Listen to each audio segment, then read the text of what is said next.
Hello everyone, this is Shishir Bonik from Enhance English. Reading এর ক্ষেত্রে কিন্তু বিশেষ করে আইএলটিএস রিডিং এ ট্রু ফলস নট গিভেন বা ইয়েস নো নট গিভেন অনেক কনফিউজিং এবং অনেক কনফিউজ করার মতো একটা জিনিস। অ্যান্ড আজকের আমাদের এই ভিডিওতে আমরা এই ট্রু ফলস নট গিভেন নিয়ে কিভাবে আমাদের সলিউশনটা আনা যায় সেটা নিয়ে কাজ করব।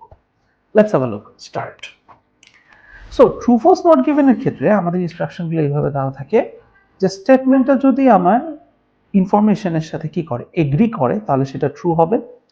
ফলসের ক্ষেত্রে যদি কন্ট্রাডিক্ট করে ইনফরমেশনের সাথে তাহলে সেটা ফলস হবে। আর নট গিভেন হচ্ছে if there is no information on this. এখন প্রথমে বুঝতে হবে যে এখানে যে ইনফরমেশনের কথাটা ওরা বলতেছে, which information they are talking about. This information is about your given passage বা given paragraph. যে প্যাসেজ বা যে প্যারাগ্রাফ থেকে আমাদের ইনফরমেশনগুলো দেখতে হচ্ছে সেটার আমার আছে কিনা। খুব সহজে যদি বলি, আমরা যারা বাংলা মিডিয়াম থেকে বাংলাদেশে পড়াশোনা করেছি তাদের একটা জিনিস ছিল ছোটবেলায় যে যদি 100% ম্যাচ করতো আমরা ট্রু দিতাম, অর্ধেক ম্যাচ করতেছে অর্ধেক ম্যাচ করেনি আমরা নট গিভেন আমরা ফলস বসাই দিতাম।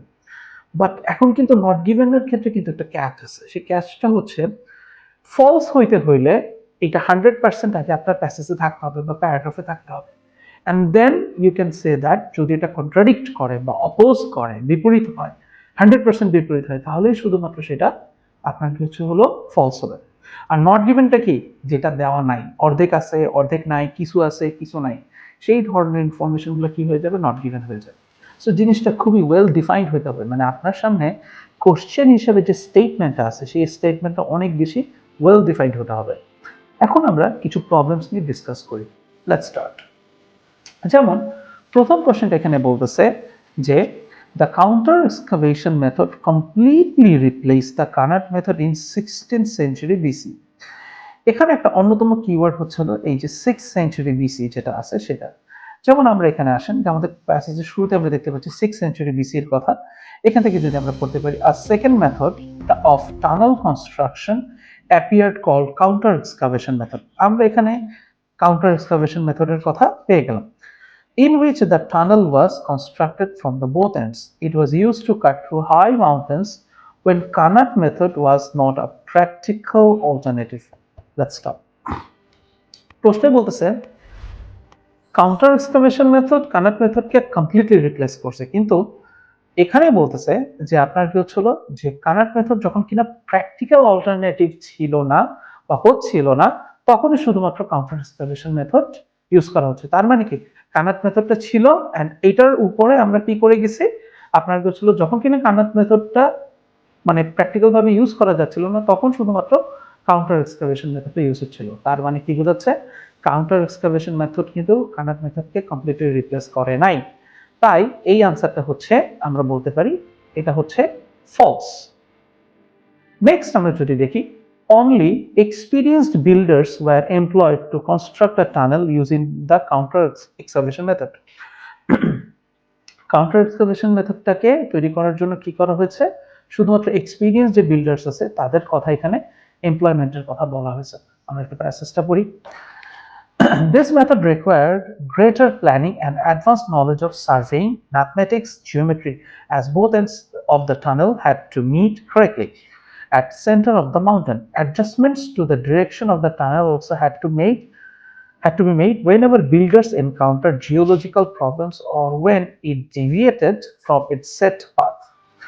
They constantly checked the tunnel's advancing directions, for example, by looking back at the light. আচ্ছা, আমরা এই পর্যন্ত পড়তে পড়তে যে জিনিসটা আমরা পাইলাম সেখানে আমরা যদি ভালো করে খেয়ালও করি যে এখানে কিন্তু শুধুমাত্র বিল্ডার্স এর কথা পাইছি, কিন্তু এখানে কিন্তু শুধুমাত্র এক্সপিরিয়েন্স বিল্ডার্সদেরকে এমপ্লয় করা হয়েছে। এই যে যেটা আমার কোশ্চেনে আছে যে এক্সপিরিয়েন্স বিল্ডার্স এর কথা, এই ধরনের কোনো জিনিস কিন্তু এখানে উল্লেখ করা নাই।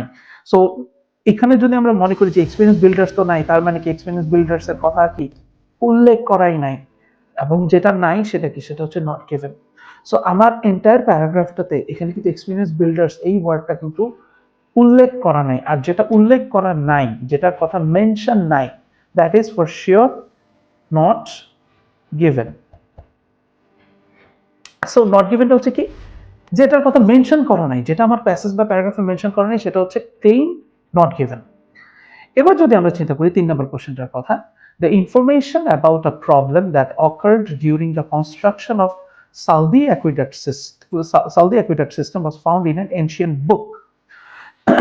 আমরা যদি সাউদি অ্যাকুয়েডাক্ট সিস্টেম থেকে আসি, যেমন দেখেন এই যে আমাদের প্যাসেজ, এখানে আমরা সাউদি অ্যাকুয়েডাক্ট সিস্টেমের কথা পেয়ে গেছি, এবং এখানে বলা আছে an inscription written on the side of a 428 metre tunnel. তার মানে কি? তার মানেটা দাঁড়াচ্ছে, ইনস্ক্রিপশন মানে কি, যে খোদাই করে লেখা। রাইটিং পাওয়া গেছে, কিন্তু কোথায় পাওয়া গেছে? Side of a 428 metre tunnel. কোশ্চেনে বলতেছে কিসের কথা? কোশ্চেনে বলতেছে অ্যান এনশিয়েন্ট বুক, বাট প্যাসেজে বলতেছে side of a 428 metre tunnel. এখান থেকে আমরা বলতে পারি যে এই জিনিসটা কিন্তু এটা কারেক্ট না। So this is very much important that, ভাইয়া এটা কি রুইন হচ্ছে?